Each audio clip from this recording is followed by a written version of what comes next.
नमस्कार, माझे नाव अनुष्का. मी इयत्ता 8वी शिकते. मी जनता विद्यालयपुरी या शाळेची विद्यार्थिनी आपणासमोर मॉडेल सादर करत आहे. तर हे आहे माझे कृषीप्रधान मॉडेल.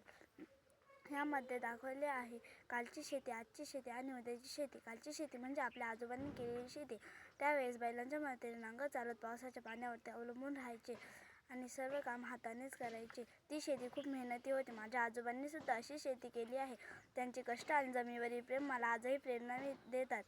नाहीतर आजची शेती आधुनिक झाली आहे. आता ट्रॅक्टर, ठिबक सिंचन, पंप सेट आणि इतर खतांच्या वापरामुळे शेतकऱ्यांचं काम सोपं झालं आहे. आणि मला माझ्या वडिलांचा खूप अभिमान आहे, कारण ते शेतकरी आहेत. आता आपण बोलूयात उद्याची शेतीबद्दल. उद्याची शेती म्हणजेच नव्या युगातील शेती. उद्याची शेती आणखी प्रगत आणि स्मार्ट असेल. ड्रोन, रोबोटिक, आर्टिफिशियल इंटेलिजन्सच्या मदतीने पेरणीपासून ते कापणीपर्यंतचे काम आपोआप होईल. ग्रीन हाऊस, सौर ऊर्जा आणि हायड्रोपोनिक्समुळे कमी जागेत जास्त उत्पादन मिळेल.